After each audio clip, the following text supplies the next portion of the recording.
Paz en Cristo Jesús a todos. Vayamos directamente al estudio de la palabra del Señor. Seguimos el tema del reino de Dios que empezamos la semana pasada. Y en el estudio de hoy estaremos introduciendo unos temas que son de suma importancia en la palabra del Señor. Por supuesto, todos los temas bíblicos son de suma importancia, pero estoy enfatizando estos temas que vamos a estar hablando hoy, porque en la historia de la iglesia estos temas han sido malentendidos o malinterpretados o ignorados, y el resultado ha sido devastador, horrible. Nosotros como discípulos de Cristo tenemos que estar muy al tanto de lo que es el reino de Dios y de todos los detalles que tienen que ver con ese reino. Muchos creyentes no saben, no entienden, no han estudiado. Algunos de ustedes han venido de otras congregaciones y quizás nunca aprendieron.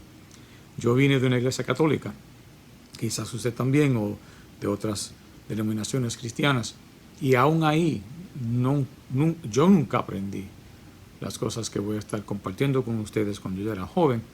Yo nunca recibí esta enseñanza de nadie, pero cuando la supe, cuando lo recibí a través de todos estos años que he estado sirviendo al Señor, veo la gravedad de poder usar esta palabra de forma correcta o incorrecta. De ambas maneras, es grave si se hace mal y es poderosa si se hace bien.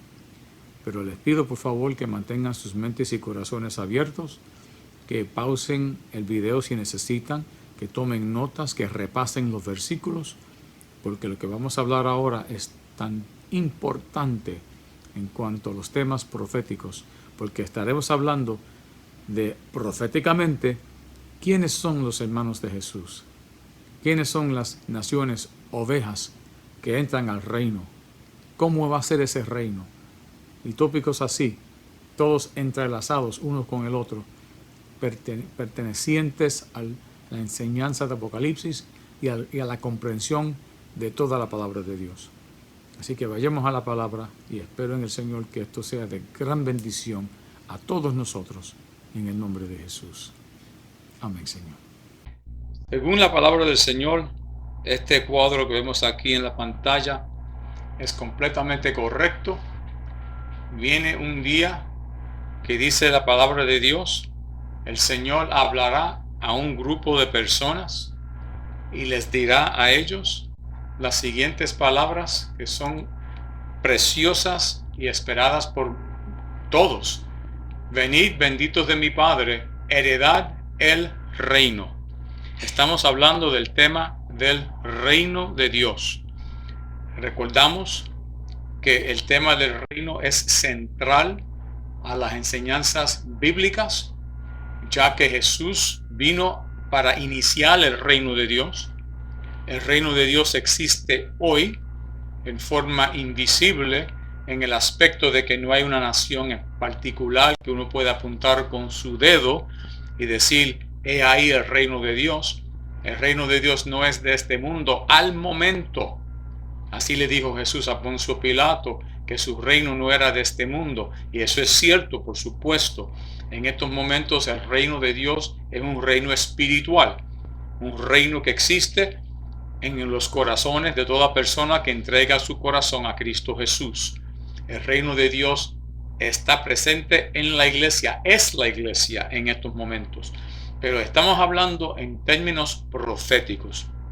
Y en profecía, el reino de Dios que vemos aquí en Mateo 25 no se refiere al reino espiritual que al presente está en operación.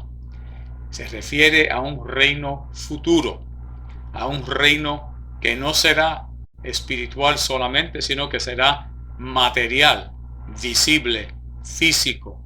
Tenemos que constantemente enfatizar esta enseñanza porque es claramente lo que Dios nos ha dicho. Vemos aquí en Lucas 13 Jesús hablando del reino futuro de Dios, el reino visible, material, terrenal aquí de Dios. Jesús dice que vendrán del oriente y del occidente, del norte y del sur, o sea, que vendrán pueblos de todas las 4 ángulos de la tierra, de todo el planeta. El juicio de las naciones, bueno, ellos vendrán de todas las naciones. Y dice la palabra que vendrán para hacer ¿qué? Mira qué cuadro más precioso. Ahí vemos personas llegando, viniendo de otras partes para unirse con este grupo que está trabajando la tierra en este paraíso que usted ve aquí. Y cuando dice Jesús esto, él añade que vendrán ¿para qué? Para sentarse a la mesa en el reino de Dios. Otro cuadro precioso de personas labrando la tierra en forma agradable, en forma de gozo, de alegría, una felicidad. El reino futuro de Dios aquí en la tierra será más maravilloso que lo que uno puede imaginarse. Jesús tomó tiempo para explicarnos. La Biblia nos da lujo de detalle cómo va a ser todo cuando ese reino venga a este mundo. Aquí en Isaías 65 vemos este cuadro que se basa en estos versículos. La profecía de Isaías dice que ellos edificarán casas. Bueno, edificarán se refiere a ellos. ¿A quiénes? A los que entrarán al reino de Dios visible, material, terrenal. Edificarán casas y morarán en ellas. Plantarán viñas y comerán el fruto de ellas. Mire ese cuadro bello de personas gozando de la naturaleza de Dios. Según habla Isaías, ahí vemos una casita que fue edificada. Ahí vemos niños y adultos morando entre animales que ya no son feroces. Y arriba en las nubes vemos al Rey de Reyes reinando, gobernando sobre este planeta en forma visible, en forma material que se puede ver con los ojos naturales. Jesús volverá a reinar de esta manera y cuando Él llegue iniciará el reino de Dios y así será el reino aquí en la tierra. Añade Isaías en el versículo 22, hablando otra vez de los futuros moradores del reino material, terrenal de Dios aquí en la tierra. No edificarán para que otro habite, ni plantarán para que otro coma, porque según los días de los árboles serán los días de mi pueblo, y mis escogidos disfrutarán la obra de sus manos. Los que sabemos un poco de ciencia sabemos que los árboles tienen larga vida, viven por cientos de años. Y aquí la profecía es que los que habitarán en el reino visible de Dios serán como los árboles, vivirán por cientos de años. Bueno, realmente son 1000 años, porque esto se conoce como el milenio. Y esos 1000 años del reinado de Cristo tendrán habitantes que edificarán casas y que vivirán en esas casas. Plantarán comida, cosecha, y comerán de esa comida. No morirán sin poder disfrutar la obra de sus manos, porque no habrá muerte completamente en el milenio. Bueno, habrá muerte solamente en aquellos que se rebelen contra Dios. Hablaremos esto con más detalle en otra ocasión, pero sépase que durante este reino milenial de Jesucristo, el reino de 1000 años, el diablo estará atado y en el pozo sin fondo, en el pozo donde va a estar encerrado, encadenado, y el diablo no podrá influir en nadie en esos 1000 años. El pecado, la maldad, destruida por completo. Dice la Biblia que si alguien pecare, de 100 años será contado maldito. En otras palabras, que a pesar de que no hay diablo, a pesar de que no va a haber maldición, la raza humana que habita en este reino, y veremos más luego que no solamente los que entran al principio, sino los que nacen durante este reino. Y sí, van a haber familias naciendo, hijos naciendo durante el milenio, y estos hijos que nacen entre ellos y crecen a ser adultos, etc. Si alguien pecare, mueren instantáneamente. Eso va a ser un juicio inmediato, porque sin haber diablo ni maldición no va a haber razón por ser rebelde. Y como Dios aborrece la rebeldía, si alguien se rebela contra Él en estos días de maravilla y de paraíso, el instante que se rebelan, ese instante ellos caen bajo juicio de muerte de parte de Dios. Fuera de eso, sabemos que no habrá muerte de ninguna clase. Los habitantes del reino serán gente que durarán los años largos que estaban llamados a durar Adán y Eva. Tendrán cuerpos semejantes a los de Adán y Eva. No estoy hablando de la iglesia. Nosotros, antes que esto suceda, habríamos sido llevados al cielo en el rapto y recibidos cuerpos no como los cuerpos de Adán y Eva, sino como el cuerpo resucitado de Cristo, un cuerpo inmortal que no puede morir jamás, que no se puede enfermar jamás. En los cuerpos de los habitantes del milenio del reino de Dios son cuerpos mucho más fortalecidos que los cuerpos que tenemos ahora. Son cuerpos que no tendrán la maldición del pecado, que vivirán largos años, pero no son cuerpos glorificados. El cuerpo glorificado es para el miembro de la iglesia de Jesús, para las personas que están en la iglesia. Hay que hacer una diferencia. Pero hablando otra vez del reino visible, aquí vemos que las personas que estén en el milenio durarán largos años. Todos los milenios completos, si ellos se mantienen sometidos al Señor. Y se les añade, hablando otra vez de ellos, de los futuros habitantes del reino, no trabajarán en vano, ni darán a luz para maldición. O sea, van a dar a luz, pero no va a ser para maldición. Esto comprueba de que en el milenio, los habitantes del milenio, no la iglesia, nosotros también estaremos aquí, pero somos un grupo aparte. Jesús tiene su organización perfecta, y en esta organización los que son moradores del reino de Dios en cuerpos fortalecidos como los de Adán podrán casarse, tendrán hijos, darán a luz, pero no para maldición, porque son, dice aquí, linaje de los benditos de Jehová. Jesús dice a los que entran al reino, venid benditos de mi Padre. Bueno, exactamente, esos benditos que entran al reino tendrán linaje, tendrán descendientes y sus descendientes con ellos. O sea que los que entran al reino cuando Jesús comience a reinar, entran en cuerpos humanos pero fuertes, sin dolores como tenemos nosotros, sin maldición ninguna.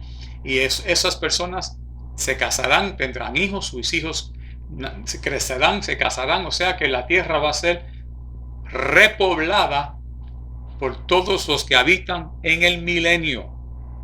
Y otra vez digo, no la iglesia, sino los que habitan en el reino en cuerpos humanos fortalecidos. Pero aquí se nos dice claramente que esas personas tendrán linaje, tendrán descendientes, darán a luz hijos en el tiempo del reino de Dios físico aquí en la tierra. Mira qué cuadro más bello.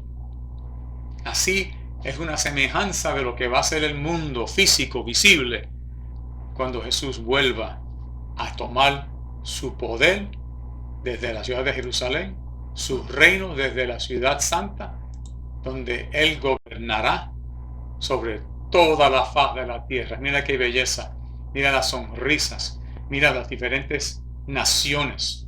Acuérdese, es un error fatal decir que hay muchas razas, aunque se hable así hoy día. Es una raza, la raza humana. Y esa raza humana tiene dentro de sí muchas naciones, muchos dialectos, muchos colores de piel, pero todos siguen siendo raza humana. Y aquí vemos en este cuadro muy bien pintado por esta persona que vemos a muchas naciones que componen la raza humana, gozando de ese día glorioso cuando Jesús establezca su reino aquí en este mundo. Alabado sea el nombre del Señor. Volvemos entonces a Mateo 25, entendiendo pues que esos son los benditos del Padre que Jesús les habla. Él dice que ese reino fue preparado para ellos desde la fundación del mundo. Los que habitarán en ese reino milenial, ¿cómo se llaman aquí en Mateo 25? Bueno, Él los llama ovejas.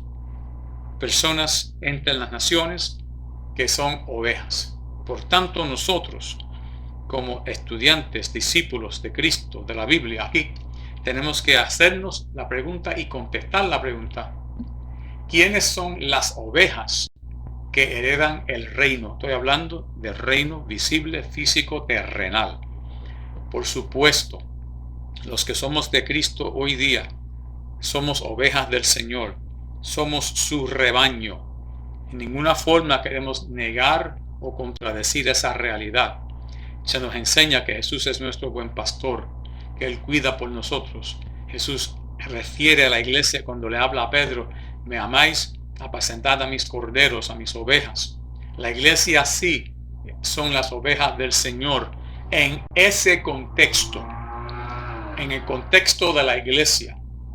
Pero en el contexto de Mateo 25, ese no es el contexto de la iglesia. Esto es muy distinto y todo alumno de la Biblia tenemos que saber hacer la diferencia entre la iglesia y entre otros grupos que existirán y que existen. Es más, en el Nuevo Testamento se nos indica cuáles son esos tres grupos. Se habla de los judíos, de los gentiles y de los hijos de Dios, de la iglesia de Dios. Pero en esta pregunta tenemos que contestar, bueno, ¿quiénes son las ovejas? No es la iglesia. ¿Quiénes son?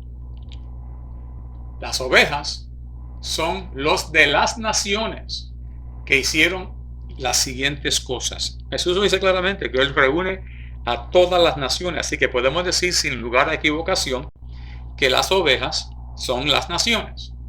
Y gente de entre las naciones que hicieron las siguientes cosas, según Mateo 25, versos 35 al 36. ¿Qué hicieron ellos? Le dieron de comer a Jesús cuando Él tuvo hambre. Le dieron de beber a Jesús cuando Él tuvo sed. Recogieron a Jesús en sus hogares cuando Él fue forastero. Visitaron a Jesús cuando Él estaba enfermo. Cubrieron a Jesús cuando Él estuvo desnudo. Y fueron a ver a Jesús cuando Él estaba en la cárcel. Deje que esas palabras penetren a su espíritu. Las naciones hicieron esas cosas para Cristo. Bueno, según Mateo 25, hemos dicho que esto es para las naciones. Dice, todas las naciones están reunidas delante de Jesús. Podemos decir entonces que los que hicieron estas cosas, darle de comer, beber, cubrir, visitar, cuidar a Jesús, son gentiles. Palabra de Dios. Número 2, Mateo 25:40. Él les dice, cuando lo hiciste a uno de estos mis hermanos más pequeños, a mí lo hiciste. Jesús le dice a esta gente, ustedes hicieron esas obras buenas a personas que son mis hermanos. Sus acciones eran para los hermanos de Jesús.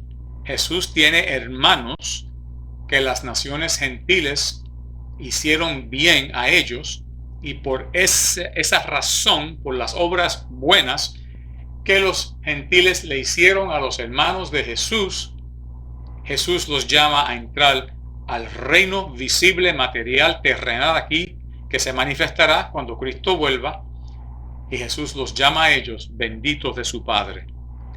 Y vemos que en el versículo 40 los gentiles le preguntan al Señor, Señor, ¿cuándo te vimos? ¿Cuándo te vimos así? Enfermo, desnudo, etcétera.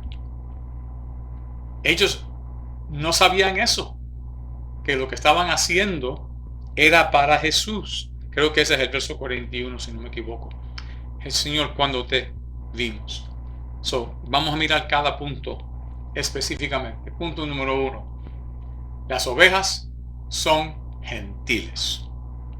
Bíblicamente, no hay forma de contradecirlo. Malaquías recibió esta revelación de parte de Dios, donde dice, Dios hablando a través de él, porque desde donde el sol nace hasta donde se pone, es grande mi nombre entre los gentiles. Es interesante que en español dice es grande. En inglés, si usted nota arriba, dice mi nombre será grande. Es una cosa que vemos en la Biblia en español, que tenemos que mirar con mucho detalle, pero sépase que esto es hablando en el futuro, que dice Dios que su nombre será grande entre los gentiles. añade el Señor, y en todo lugar se ofrece a mi nombre. En inglés se ofrecerá a mi nombre incienso y ofrenda limpia. Otra vez vemos la diferencia en el tenso en español comparable con el tenso en inglés. En inglés es el tenso correcto. Está hablando de el futuro. Dios habla aquí que los gentiles iban a engrandecer su nombre. Los gentiles ofrecerían al nombre de Dios incienso y ofrenda limpia en el futuro, porque grande es mi nombre, dice en español, en inglés, porque mi nombre será grande entre las naciones, dice Jehová de los ejércitos. O sea que el tenso en español está completamente equivocado. Debe de ser un tenso futuro, no un tenso presente, como vemos aquí en español. Así que hablando lo correcto, debe de decir este versículo, porque desde donde el sol nace hasta donde se pone, será grande mi nombre entre los gentiles, y en todo lugar se ofrecerá a mi nombre incienso y ofrenda limpia, porque grande será mi nombre entre las naciones, dice Jehová de los ejércitos. Mirando como yo puse en letras mayúsculas las palabras gentiles y la palabra naciones, podemos decir por la palabra que gentiles son las naciones. Decir gentil es decir nación, son palabras sinónimas, intercambiables.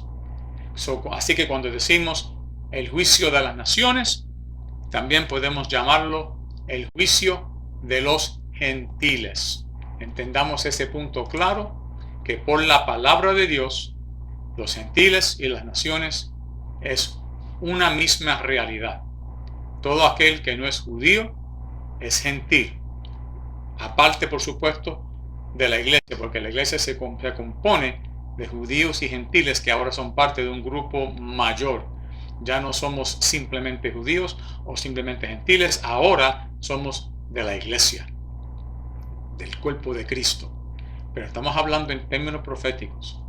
En términos proféticos, el que no es judío es gentil. Y aquí vemos el juicio de las naciones, se puede llamar también el juicio de los gentiles. Isaías nos dice lo siguiente, y esto hace referencia a lo que hablamos la semana pasada, donde dice Isaías, acontecerá, ahora está hablando en el español en forma correcta, dando el tenso futuro, acontecerá en aquel tiempo. Parece que no le costó otro remedio a los que tradujeron la Biblia, porque está hablando en futuro, en aquel tiempo, no es en este tiempo, en aquel tiempo, cuando Cristo vuelva físicamente a este mundo, acontecerá que la raíz de Isaí, y explicamos con lujo de detalle la semana pasada, que Cristo es la raíz de Isaí, Jesús, esa raíz estará puesta por pendón a los pueblos. Cuando Cristo venga, los pueblos, las tribus de Israel, vendrán a él, pero no solamente las tribus de Israel, sino que esa raíz de Isaí, Jesús, será buscada, es buscado en español, por los gentiles. La raíz será buscada, Jesús será buscado por los gentiles, y su habitación, su milenio, su reino, será gloriosa. Gloria al nombre del Señor. Vemos esta profecía hablando de los gentiles, pues, que el pueblo de los gentiles, los que no son judíos, llegaría el día que ellos buscarían del Señor y serían parte del reino de Dios. La pregunta que queda por contestar es esta: ¿quiénes son los hermanos de Jesús? ¿Quiénes son las personas que recibieron los beneficios de la ayuda de las naciones gentiles? Bueno, en Romanos 9 se nos comienza a enseñar quiénes son los hermanos, la familia de Jesús, donde el apóstol Pablo nos dice, esto se refiere a los israelitas, dice él, de los cuales son la adopción, la gloria, el pacto, la promulgación de la ley, el culto y las promesas. Mire cuántas bendiciones le pertenecen a Israel. De quienes son los patriarcas. Los patriarcas son Abraham, Isaac y Jacob. Ellos son de Israel. Y añade Pablo aquí, y de los cuales, según la carne, vino Cristo, que es Dios sobre todas las cosas, bendito por los siglos. Amén.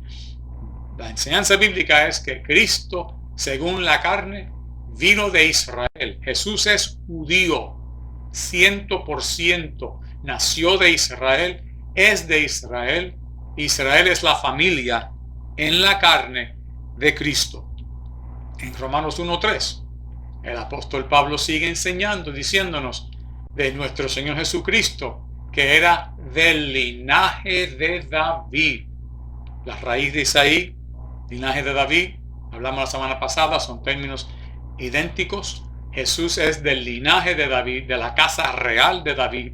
Jesús tiene el derecho de ser rey porque viene de David, con el cual Dios hizo pacto eterno de que siempre habría uno de sus hijos en su trono. En 2 Timoteo capítulo 2 verso 8, Pablo sigue hablando de este tema, diciéndonos: acuérdate que Jesucristo, del linaje de David, fue resucitado de los muertos conforme a mi evangelio. Qué énfasis vemos en el Nuevo Testamento, pues, de que Jesús fue y será siempre de la nación de Israel, del linaje de David, raíz de Isaí. En Juan 1, verso 11, el apóstol Juan nos dice que Jesús a lo suyo vino. Fíjate, en español otra vez se puede cambiar un poco el tema y no está bien que lo hagan, porque en español, en inglés dice que él vino a los suyos, plural. En español dice a lo suyo. Y yo me acuerdo que en mi clase bíblica del instituto un maestro dijo: eso significa que Jesús vino a hacer lo que él vino a hacer. Pero en español suena así: Jesús vino a hacer lo suyo. Pero en inglés no es así. En inglés dice: él vino a los suyos. Y la segunda parte del verso confirma que la traducción en inglés es más correcta, es exacta, porque dice aquí: y los suyos no les recibieron. O sea que ese verso debe de leer en español: a los suyos vino y los suyos no les recibieron. Bueno, ¿quiénes son los suyos de Jesús? ¿A quiénes pertenece Jesús como miembro de familia, de sangre, de carne? Mateo 15:24, el mismo Jesús nos contesta esta pregunta cuando él proclama: no soy enviado sino a las ovejas perdidas de la casa de Israel. Jesús fue enviado principalmente a Israel. Por supuesto, eso se extendió al mundo entero, porque de tal manera amó Dios al mundo. Pero la razón principal que Jesús fue enviado a la tierra fue para cumplir las promesas que Dios le hizo a Israel. Por tanto, Jesús dice aquí que él fue enviado a la casa de Israel. La casa de Israel son los suyos, es su familia. Juntando todos estos versos unidos, podemos proclamar que lo que dice Zacarías también es exactamente lo mismo, porque dice Zacarías en forma profética, Dios hablando a través de él. Dios dice, hablando del futuro, de aquel día que viene, cuando Cristo vuelva en persona aquí a la tierra, dice Zacarías, Dios hablando a través de él: derramaré sobre la casa de David. Otra vez el énfasis es sobre Israel. David es de Israel. Y sobre los moradores de Jerusalén. Jerusalén es la capital eterna de Israel. Al decir David, al decir Jerusalén, está diciendo Israel. Dios hablando de su pueblo según la carne. Dice Dios, sobre ellos él derramaría espíritu de gracia y de oración. Y mirarán a mí, dice Dios, a quien traspasaron. Qué verso más claro hablando de la deidad de Cristo. Él es el que derramará el espíritu de gracia y de oración sobre los judíos, sobre los de David de Jerusalén. Él es el que hará la obra que dice aquí, que hará que ellos llorarán cuando lo vean. Pero nótese que el tenso cambia. Primero Dios dice, mirarán a mí. Y de repente Dios dice, y llorarán como se llora por hijo unigénito, afligiéndose por él.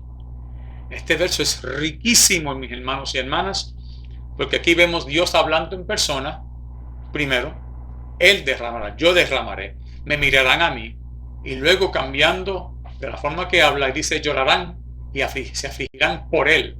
Vemos a Dios el Padre, el que derramará el espíritu sobre la casa de David, a Dios el Hijo, el cual Israel mirará. O sea, Jesús también derrama el Espíritu.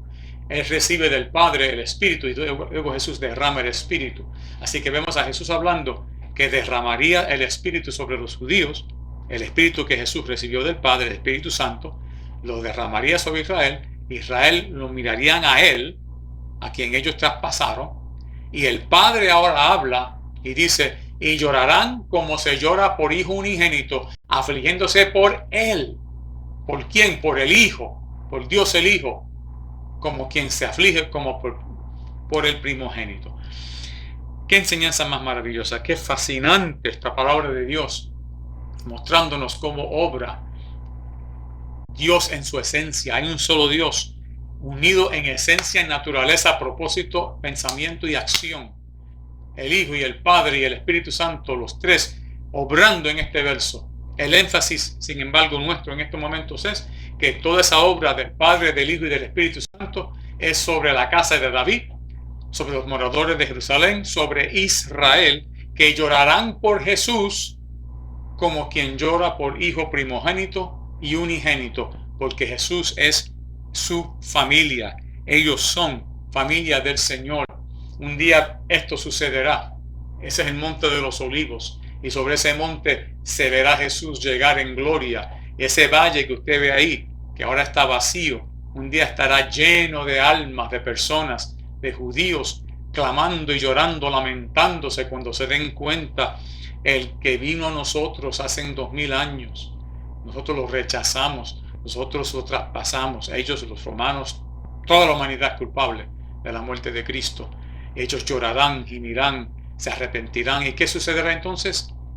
Jesús restaurará a Israel. No va a destruir a Israel, va a restaurar a Israel a su posición de realeza que Dios le prometió cuando hizo promesa a David, que siempre había un hijo de David sobre el trono de David, sobre el trono de Israel. Así que a la pregunta ¿quiénes son los hermanos de Jesús? Podemos contestar en forma clara y específica: el pueblo judío. Ellos son los hermanos de Jesús. Las ovejas, los gentiles, no sabían que ayudando a judíos era en realidad ayudando a Jesús. Ellos no lo entendían. Nosotros tenemos que comprenderlo para poder saber con lujo de detalle cómo es que Dios está obrando hoy y obrará en el futuro. Así que tenemos una pregunta que contestar.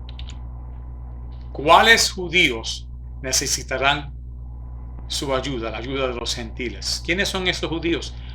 ¿Y qué grupo de ellos requiere alimento, agua, visita, ropa? ¿Cuáles judíos son esos? ¿Y cuándo necesitarán su ayuda, esa ayuda? ¿Cuándo va a ser que ese grupo de judíos está en grave necesidad, a cuya ayuda vienen los gentiles? ¿Y por qué? ¿Por qué hará falta esa ayuda? ¿Por qué necesitarán ese auxilio? ¿Y por qué es tan especial y tan fantástico ese auxilio que Jesús le dice a los gentiles que ayudan a estos judíos? Ustedes vengan, entran al reino de mi Padre, porque hicieron todo esto y lo hicieron por Él, por mí, dice Jesús. Amados hermanos, seguiremos este tema la semana que viene. Pero ahora quiero que sepan una cosa. Esto no es solamente enseñanza para saber y decir, ay, qué bueno, y dejarlo así. Si esto se hubiese mantenido como la enseñanza de la iglesia desde el principio, y así lo fue en el primer siglo, los apóstoles lo enseñaron, pero desde el segundo siglo en adelante comenzó a haber cambio en la actitud de la iglesia hacia Israel. Comenzó a haber división entre la iglesia e Israel en forma política, en forma personal. Muchos de la iglesia comenzaron paulatinamente a tornarse en contra de Israel. Veremos eso cuando estudiemos más la historia de la iglesia. Veremos que ya dentro de poco tiempo después de eso, muchos cristianos comenzaron a recibir enseñanza de que la iglesia había reemplazado a Israel, que Israel había sido desechada por Dios para siempre y que todas las promesas de Dios a Israel ya nos tocan a nosotros y solamente a nosotros y ya. Hermanos, si eso fuera verdad, si Dios rompió su pacto con Israel, entonces Él puede romper pacto también con nosotros. Dios no rompe pacto. Dios juró por sí mismo a Abraham y juró por su santidad también a David, que siempre había uno sobre el trono de Israel, siempre, por toda la eternidad. Dios no puede mentir. Y si Dios miente a ellos, también nos miente a nosotros. Pero Dios no miente. Él es fiel y Él es verdadero. Alabado sea tu nombre, Jesús. Pero ¿cuántos creyentes están mal enseñados acerca de cuál es el plan de Dios con Israel, con los gentiles, con la iglesia? Y estamos explicando todo esto con este detalle, con esta explicación clara y específica, para que tanto tú como yo podamos hacer las cosas bien delante del Señor. Proclamamos lo que proclama toda la Biblia, inclusive el Nuevo Testamento, que el árbol de la promesa de Dios, con esa savia rica, esas promesas divinas que Dios hizo a Abraham, Isaac y Jacob, Israel fue desgarrada de ese árbol por su incredulidad y por su estado de rebeldía contra Dios. Y cuando hay incredulidad hay rebeldía, eso siempre es el caso.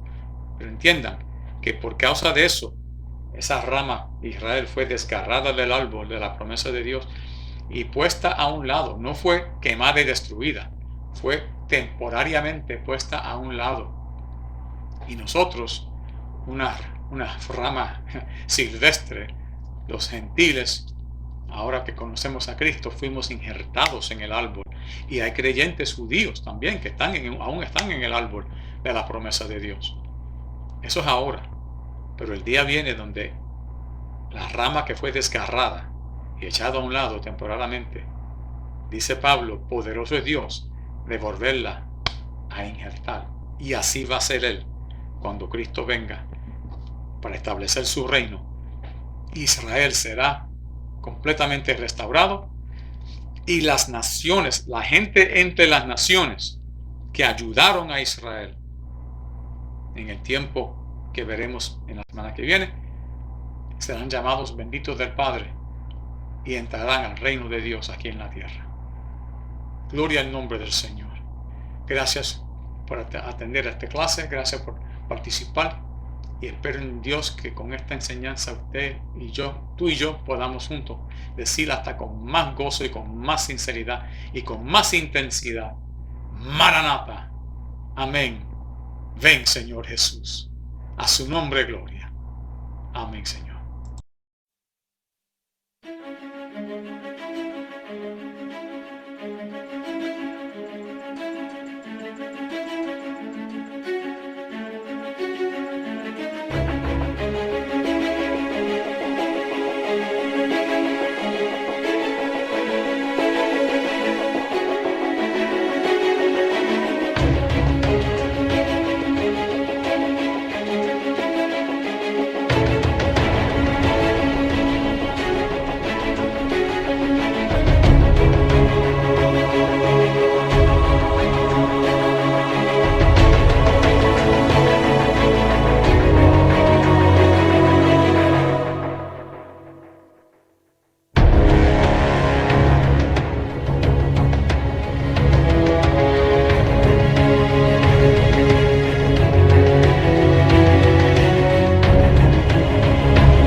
Malaquías capítulo 3, versículo 10, dice: Traed todos los diezmos al alfolí, y haya alimento en mi casa.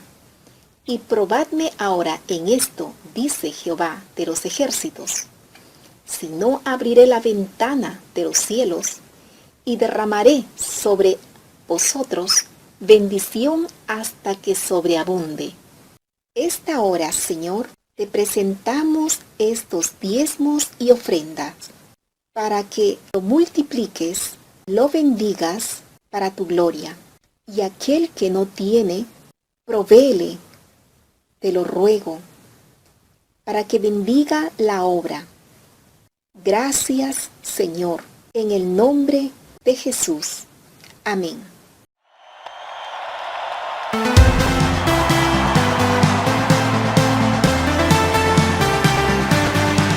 Nueva York, arriba.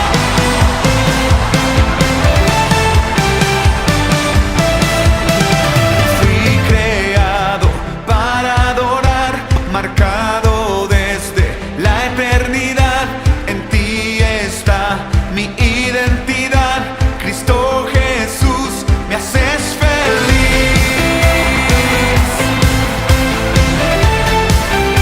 Valesca.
Y ahora, Señor, te pedimos que nos despidas hasta este domingo con tu protección divina, Señor, sobre todas las personas que están viendo este video. Y, Señor, que estas palabras que hemos hablado en este día sean de bendición no solamente para hoy, sino para los días, semanas, meses y años venideros, porque tu palabra corre y es glorificada. Dios mío, protege a tu pueblo, guárdanos de todo mal, líbranos de cualquier ataque del maligno y encamínanos día a día en tu senda perfecta por amor a tu nombre. Todo te lo pedimos en el nombre santo de Jesús y nos despedimos en el nombre del Padre, del Hijo y del Espíritu Santo. Amén, Señor. Amén. La paz de Dios sea con todos ustedes ahora y siempre.